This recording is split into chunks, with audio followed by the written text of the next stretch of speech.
अमरावती के राजा ययाति चंद्रवंशी राजा थे। ययाति की कथा महाभारत के आदि पर्व में, भागवत पुराण में और मत्स्य पुराण में आता है। काम वासना के लिए बेटे से मांगी थी जवानी। ययाति को जवानी में ही बुढ़ापा आ गया था, इसलिए उन्हें काम वासना शांत नहीं हो पा रही थी और ययाति ने अपनी काम वासना शांत करने के लिए अपने बेटों से जवानी मांगी थी। उनके पुत्रों ने जवानी देने के लिए मना कर दिया था, लेकिन सबसे छोटे पुत्र पुरु ने अपनी जवानी ययाति को दे दी थी। पिता को जवानी देने के बाद ययाति का पुत्र पुरु बूढ़ा हो गया और पिता ययाति जवान हो गए। इसके बाद पुरु बूढ़ा होने के बाद राजकाज को संभालने लगा। तो दोस्तों नमस्कार, हमारे मोटिवेशन आल के ब्लॉग चैनल में आप सभी का बहुत बहुत स्वागत है। तो आज की जो कहानी है दोस्तों बहुत ही ज्ञानवर्धक और प्रेरणादायी है।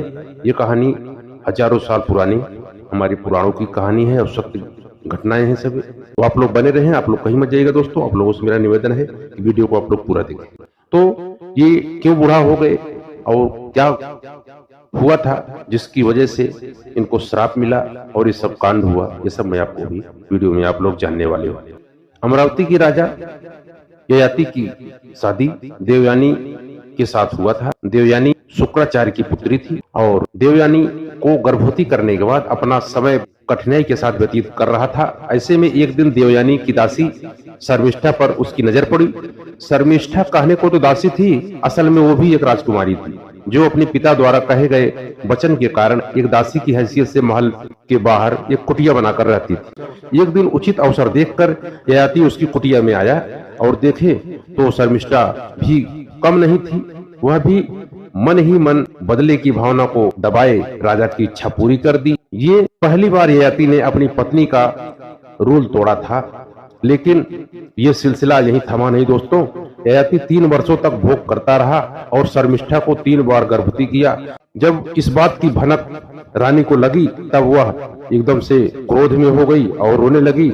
ये बात उसने अपने पिता शुक्राचार्य को बताया। शुक्राचार्य ने क्रोध में आकर ययाति को श्राप दे दिया बूढ़ा होने का और वह वृद्ध हो गया और उसके शरीर में विषय भोग करने की शक्ति खत्म हो गई। तब वह किसी को भी देखता उसका मन अतृप्त, उसका यौवन भोग वासना के लिए मचल उठता, परंतु असमर्थता के कारण निराश हो जाता। ऐसे ही वह एक दिन सोया था कि सपने में यमराज आए और बोले अब तुम्हारा समय पूरा होने वाला है। तब वह सुबह उठा और अपने ससुर शुक्राचार्य के पास गया और सारी बात सपने की बताई। शुक्राचार्य को अपने दामाद पर तरस आ गया और वो उसको उपाय बताए कि जब यमराज जी आएंगे तब उनसे तुम अनुनय विनय करके मृत्यु को अपने वरदान में बदल लेना और उनसे मांग लेना आशीर्वाद। तब एक दिन यमराज आ गए लेने के लिए। तब वह बोला, हे यमराज जी, अभी मेरी बहुत सी मनोकामनाएं अधूरी हैं, मुझे 100 वर्ष की उम्र और दे दो। मैं साप के कारण विषय भोग नहीं कर सका और मेरा अतृप्त मन, अशांत मन भोग वासना के लिए पीड़ित है। तब यमराज ने कहा, ये नियम विरुद्ध है। यहाँ मृत्यु लोक में जो भी प्राणी है उसको एक न एक दिन जाना ही पड़ता है। जिसका समय समाप्त होता है वो यहाँ नहीं रह सकता। तब वो बहुत रोते गिड़गिड़ाते हुए बोला, हे यमराज, आप काल पुरुष हो, आप महाकाल हो, आप चाहें तो क्या नहीं हो सकता। आप बलवान हैं, आप सब कुछ कर सकते हो, आप सक्षम। इतना विनती करने के बाद यमराज का भी मन बदल गया और वे बोले, अच्छा ठीक है, मैं तुम्हें 100 साल का उम्र प्रदान करता हूँ। तब यमराज को भी उस पर दया आ गई दोस्तों और बोले, ययाति 5 बेटे हैं, अगर उनमें से कोई अपनी जवानी तुमको दे देगा तो तुम फिर से ये विषय भोग सकते हो। तब ययाति निर्लज्ज होकर अपने पुत्रों के सामने जाकर बोलता है कि बेटा, मुझे अपना यौवन तुम लोग दोगे। तब उसके 5 बेटों में से 4 बेटे तो मना कर गए, परंतु सबसे छोटा बेटा जो पुरु था वो तैयार हो गया।